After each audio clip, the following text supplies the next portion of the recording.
गुरुर्ब्रह्मा गुरुर्विष्णु गुरुर्देवो महेश्वरः गुरुर्साक्षात् परब्रह्म तस्मै श्री गुरुवे नमः। ओम गजाननं भूतगणाधिसेवितं कपतिजमुपरिचारुभक्षणं उमासुतं शोकविनाशकारकं नमामि विघ्नेश्वरपादपङ्कजम्। सच्चिदानन्दरूपाय विश्वोत्पत्त्यादिहेतवे तापत्रे विनाशाय श्रीकृष्णाय वयं नमः।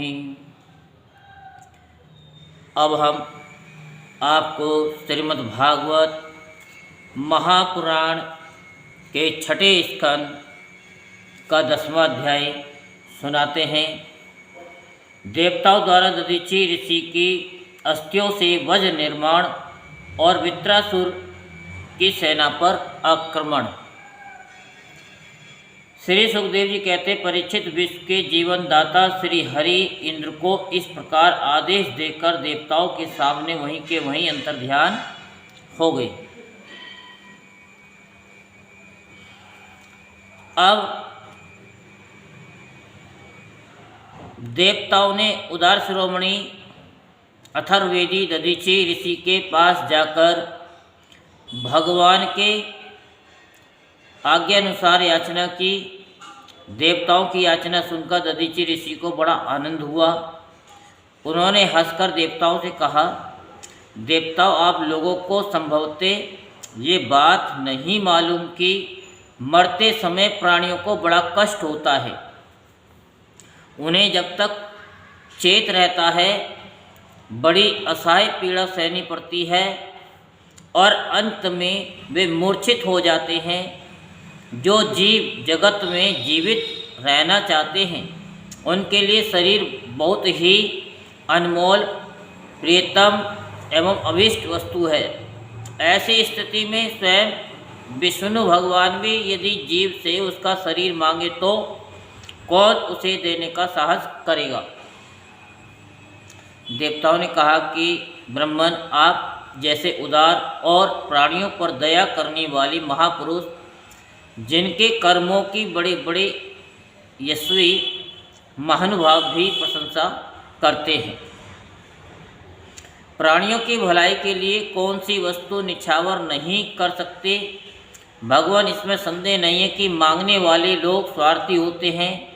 उनमें देने वालों की कठिनाई का विचार करने की बुद्धि नहीं होती। यदि उनमें इतनी समझ होती तो वे मांगते ही क्यों। इसी प्रकार दाता भी मांगने वाले की विपत्ति नहीं जानता, अन्यथा उसके मुंह से कदापि ना ही न निकलती। इसलिए आप हमारी विपत्ति समझकर हमारी याचना पूर्ण कीजिए। दधीचि ऋषि ने कहा कि देवताओं, मैंने आप लोगों के मुंह से धर्म की बात सुनने के लिए ही आपकी मांग के प्रति उपेक्षा दिखलाई थी। ये लीजिए, मैं अपने प्यारे शरीर को आप लोगों के लिए अभी छोड़ देता हूँ, क्योंकि एक दिन ये स्वयं ही मुझे छोड़ने वाला है। देव शिरोमणियों, जो मनुष्य इस विनाशी शरीर से दुखी प्राणियों पर दया करके मुक्ति, धर्म और गौणते यश का संपादन नहीं करता, वह जड़ पेड़ पौधों से भी गया बीता है। बड़े बड़े महात्माओं ने इस अविनाशी धर्म की उपासना की है। उसका स्वरूप बस इतना ही है कि मनुष्य किसी भी प्राणी के दुख में दुख का अनुभव करे और सुख में सुख का। जगत के धन, जन और शरीर आदि पदार्थ क्षण भर हैं, यानी क्षण भंगुर हैं।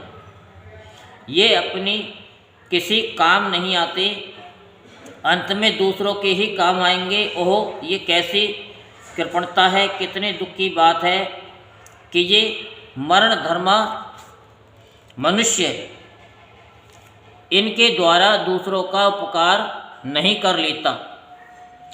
श्री सुखदेव जी कहते हैं कि परीक्षित, अथर्ववेदी महर्षि दधीचि ने ऐसा निश्चय करके अपने को पर ब्रह्म परमात्मा श्री भगवान में लीन करके अपना स्थूल शरीर त्याग दिया। उनके इंद्रिय प्राण मन और बुद्धि संयत थे, दृष्टि तत्वमय थी, उनके सारे बंधन कट चुके थे। अतः जब वे भगवान से अत्यंत युक्त होकर स्थित हो गए तब उन्हें इस बात का पता ही न चला कि मेरा शरीर छूट गया है। भगवान की शक्ति पाकर इंद्र का बल पुरुष उन्नति की सीमा पर पहुंच गया। अब विश्वकर्मा जी ने दधीचि ऋषि की हड्डियों से वज्र बनाकर उन्हें दिया और वे उसे हाथ में लेकर ऐरावत हाथी पर सवार हुए। उनके साथ साथ सभी देवता लोग तैयार हो गए। बड़े बड़े ऋषि मुनि देवराज इंद्र की स्तुति करने लगे। अब उन्होंने त्रिलोकी को हर्षित करते हुए वृत्रासुर का वध करने के लिए उस पर पूरी शक्ति लगाकर धावा बोल दिया। ठीक वैसे ही जैसे भगवान रुद्र क्रोधित होकर स्वयं काल पर ही आक्रमण कर रहे हों। परीक्षित, वृत्रासुर भी दैत्य सेनापतियों की बहुत बड़ी सेना के साथ मोर्चे पर डटा हुआ था। जो वैवस्वत मनवंतर इस समय चल रहा है, इसकी पहली चतुर्युगी का त्रेता युग अभी आरंभ ही हुआ था। उसी समय नर्मदा तट पर देवताओं का दैत्यों के साथ ये भयंकर संग्राम हुआ। उस समय देवराज इंद्र हाथ में वज्र लेकर रुद्र वसु आदित्य दोनों अश्विनी कुमार पितृगण अग्नि मरुदगण ऋभुगण साध्यगण और विश्व देव आदि के साथ अपनी कांति से शोभायमान हो रहे थे। वृत्रासुर आदि दैत्य उनको अपने सामने आया देख और भी चिढ़ गए। तब नमूची, संबर, अनर्वा, द्विमूर्धा, ऋषभ, अंबर, हयग्रीव, शंकुशिरा, विप्रचित्ति, अयोमुख, पुलोमा, बृहस्पर्वा, परहेती, हेती, उत्कल, सुमाली, माली आदि हजारों दैत्य दानव एवं यक्ष राक्षस स्वर्ण के साथ समान से सुसज्जित होकर देवराज इंद्र की सेना को आगे बढ़ने से रोकने लगी। परीक्षित, उस समय देवताओं की सेना स्वयं मृत्यु के लिए भी अजय थी। वे घमंडी असुर सिंहनाद करते हुए बड़ी सावधानी से देव सेना पर प्रहार करने लगे। उन लोगों ने गदा, परिघ, बाण, प्रास, मुदगर, तोमर, शूल, फरसे, तलवार, तोप, भुसुंडी आदि अस्त्र शस्त्रों की बौछार से देवताओं को सब ओर से ढक दिया। पर एक इतने बाण चारों ओर से आ रहे थे कि उनसे ढक जाने के कारण देवता दिखलाई भी नहीं पड़ते थे। जैसे बादलों से ढक जाने पर आकाश के तारे नहीं दिखाई देते। परीक्षित, वह शस्त्रों और अस्त्रों की वर्षा देव सैनिकों को छू तक न सकी।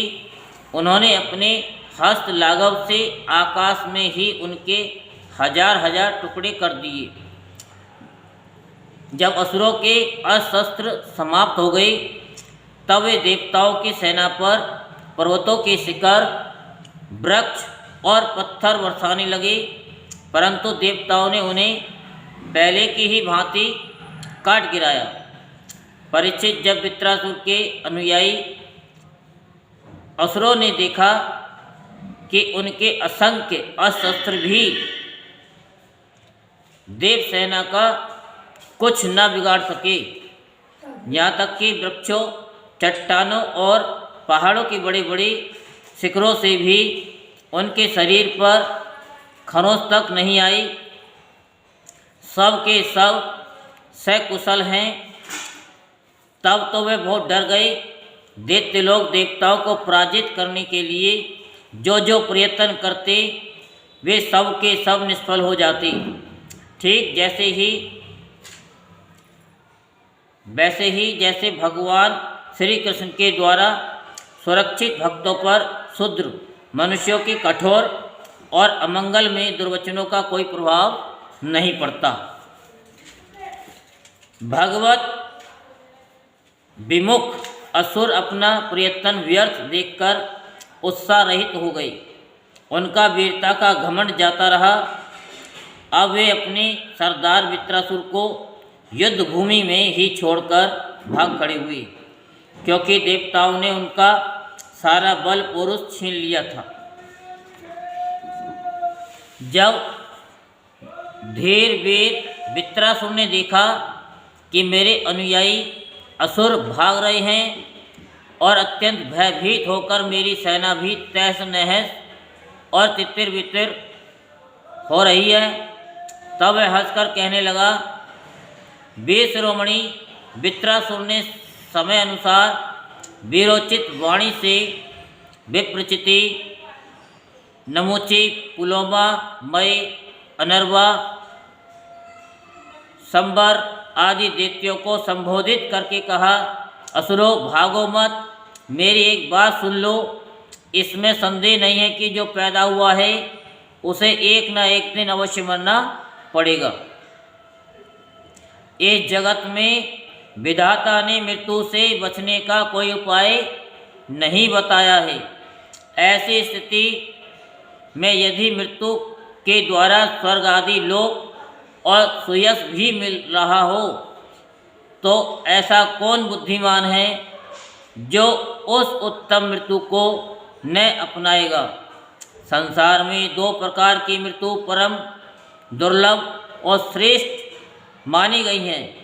एक तो योगी पुरुष का अपने प्राणों को वश में करके ब्रह्म चिंतन के द्वारा शरीर का परित्याग, और दूसरा युद्ध भूमि में सेना के आगे रहकर बिना पीठ दिखाए जूझ मरना। तुम लोग भला ऐसा शुभ अवसर क्यों खो रहे हो। यहीं पर श्रीमद् भागवत महापुराण के छठे स्कंद का 10वां अध्याय संपूर्ण होता है। बोल वृंदावन बिहारी लाल की जय। जय श्री राधेश्याम, जय जय श्री राधेश्याम, जय जय श्री राधेश्याम।